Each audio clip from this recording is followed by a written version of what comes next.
Hello, and today we're doing a little bit something different, and that's kind of recapping a Twitter thread, but it's an interesting one, if you'll bear with me. So No Code, makers of Stories Untold, which is an absolutely fantastic text adventure game, as well as Observation, incredibly fun space thriller.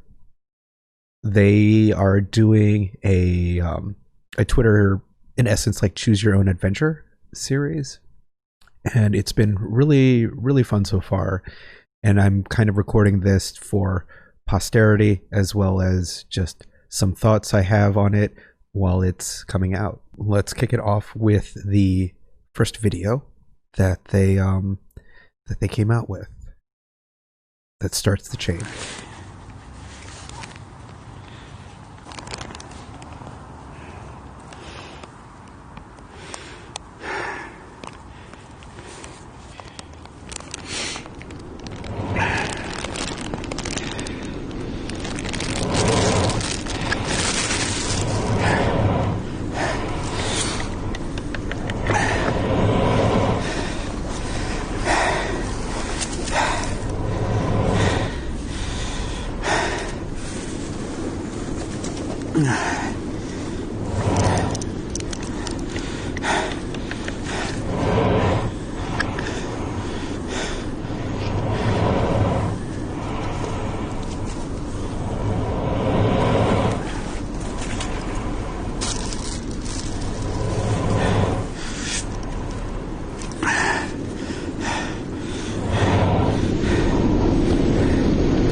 So initially, one, creepy, but two, they always have two numbers. And whenever I see two numbers, I assume coordinates. So punching that into Google Maps at 55 north, -2, which is 2 degrees west, we actually end up somewhere in the UK in this part of the Kildare Forest Park. I apologize if I'm butchering that. So we get to the second tweet. I wake up on my back, covered in plastic wrap. I pulled the plastic off my face. It's freezing. There's nothing here. It's just trees and maybe a path, but it's so buried in mud I can't tell. All I have is a torch and a note. I don't know what to do. There were two options at this point. One, which was check for injuries, or two, read the note. The vast majority of people who voted to read the note. So that is what the next step went. Step 3. I take the muddy, torn note from my pocket. On it is written 55.2 -2.6. So it was similar to what we had punched in earlier with the coordinates. It's just more specific, past the blurry image that we saw. There is nothing on the other side. Blank. I don't know. I don't remember where I got this from. Just that it's important. It brought me here. There are 3 options here. Check for injuries, check other pockets, and look around. And here I was batting 0 for 2 because I decided to look around, but the majority of people decided to check for injuries. So we get to 4. I pulled the last of the plastic wrap off of me. I was bundled in it, like I've been dumped here. But I'm fine, I think. A few scratches on my back from lying on the branches, maybe. My neck hurts. I don't know how long I've been here. It's getting dark. The options were to look around, gather up plastic, or check other pockets. I'm concerned about our surroundings, so I choose look around. But once again, and for a third time, I didn't get what I wanted, as everyone decided to check the other pocket. I look in my other pocket and find another note. I think I was trying to find something. I can't remember what. I don't have a wallet, phone, or anything else. Just notes and a plastic torch. This is what the note is. This particular piece is obviously something we could probably map out from here, but we need to know what the points of interest are.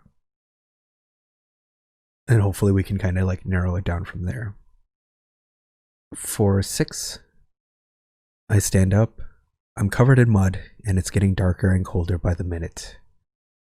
The 2 choices were inspect the path or look around. I was still keen on looking around, but that was not what was decided. But it was actually a lot closer this time, so I felt eventually we were kind of converging with everybody else on what to do next. 7. I try to kick some of the loose mud and water away from the surface to see if there is a path. It's not a public footpath, but there are footprints running in both directions. By the way I was left here, they can't be mine. Someone put me here. The 3 options were slowly go left, slowly go right, look around. And in this particular case, I think everyone decided to look around because we had no context on what left or right would take us. 8. Get my bearings first. Good idea. There is some light in the sky still over to my left. I guess that's west, give or take. I'm not sure that helps me though. It'll be gone soon. What's more worrying is that sound. Over and over. I don't know what it is. The options were hold breath and listen, slowly go left, slowly go right. A surprisingly amount of people decided to go slowly go left. I was with the majority and chose to hold breath and listen. 9. I hold my breath. I feel like it's coming from all around and inside too. I can't work it out. Let's take a listen.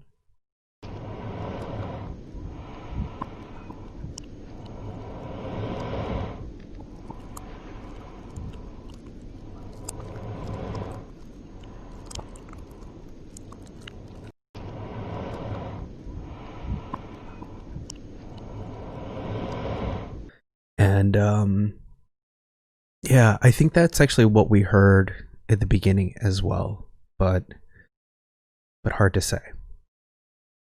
All right. 10. It pulses and fades in and out. I don't know if it's moving closer and further away, or just changing intensity. I need to do something. Standing here doesn't feel safe. The options were slowly go left, slowly go right. In this case, left finally won, and we're proceeding to the left. So, if we have our coordinate location right around here, and we're heading west, this will eventually take us to this path. 11. I start to walk left, towards what I think, or hope, is the last of a sunset. The ground is sludgy, my shoes getting stuck in the wet. I try to stay close to the trees to avoid slippage. The sound follows me. 12. As I walk further, it starts to feel more solid underfoot, and the footprints I follow start to fade. The beginning of a path, maybe. Other than the sound, there is the occasional crack of a branch or twigs. I do my best to put that out of my mind as I push further. 13. I come to the beginning of a short clearing.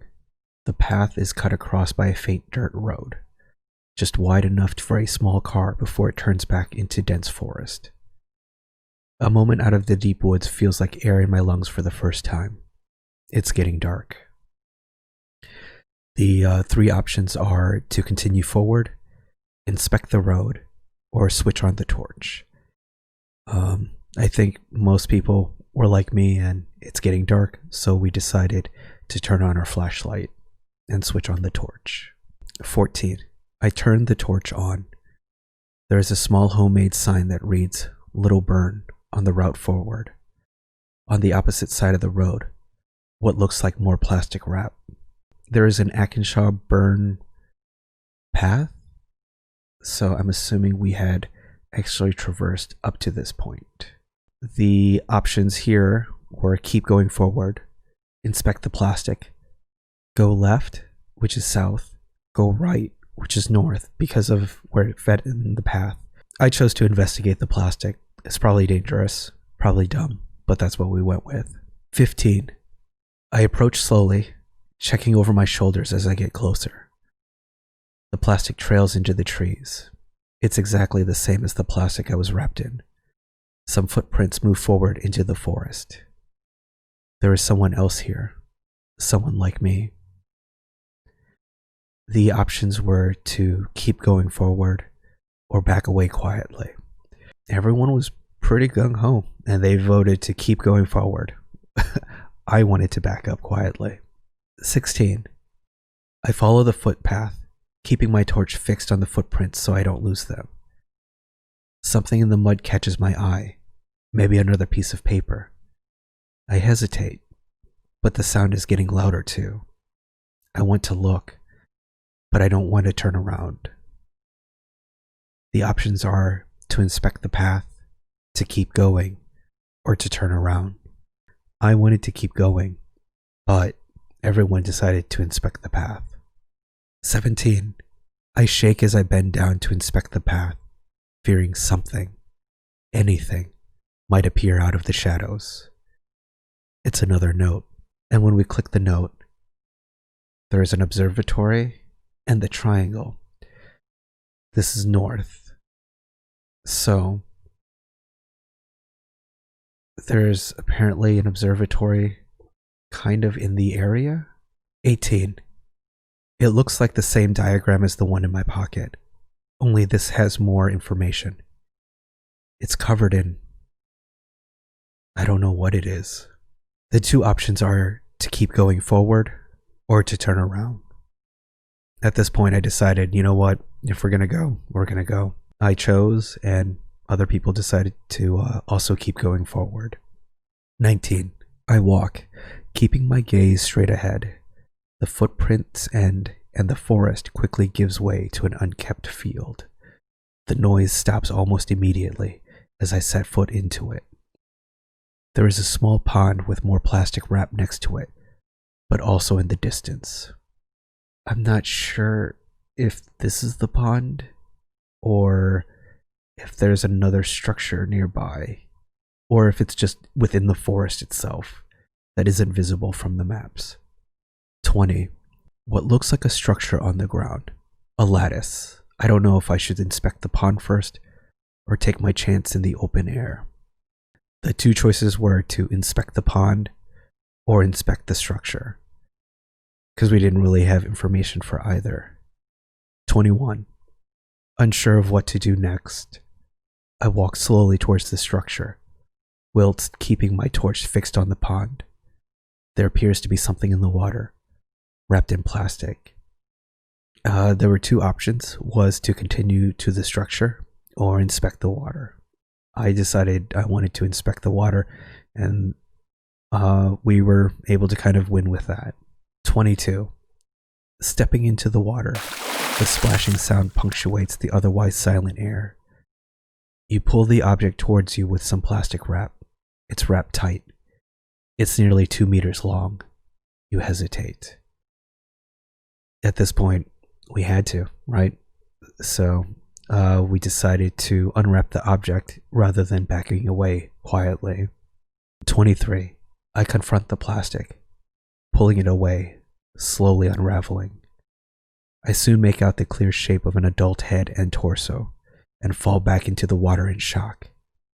Its mouth open, its surface beginning to collapse in and on itself, as if hollow. 24. The skin, or what's left of it, flakes off into the air as the remaining tissue dissolves into the water. Soon, all that is left is the plastic. I quickly exit the water, terrified of what is now drifting in it. The options were to go to the structure or inspect the water further. This was one of those cases of just like, let's not find out what's in that water. So I chose to go to the structure. 25. I can't look any closer. There is something deep in that water, but I can't bring myself to look. I walk over to the structure, scanning the horizon as best as I can in the light. The structure appears to be ceramic. It creates a square grid just above the ground. 26. In the 4 of the squares lie what appear to be thick white slabs, each with markings on them. The air sounds different here. We can choose to inspect the slabs, inspect the ceramic lines, or search the area. Can't recall and I think it was this one where there was a Greg Stewart who had posted this screenshot. And if you actually go, I have 2 tabs open. If you actually go here and zoom in, you'll notice there are 4 slabs that are covered, which is this image. So that was a really, really good catch, I feel, because I wouldn't have, I would have seen that and probably disregarded it. So I think that was a really good call. 27. The slabs also appear smooth and ceramic. There are 4 positioned in a 9x9 grid. Each of them has handholds, indicating they can be moved. One of them, marked with a letter X, is making a sound. The options were to listen to the X slab or to lift the X slab. Most of us had chosen to listen to the X slab. 28. I lean in closely and listen. It makes an electronic hum, almost like magnetism. I can feel its strength. My jaw aches. It appears to be locked in place, where the other slabs don't feel the same. So let's quickly listen.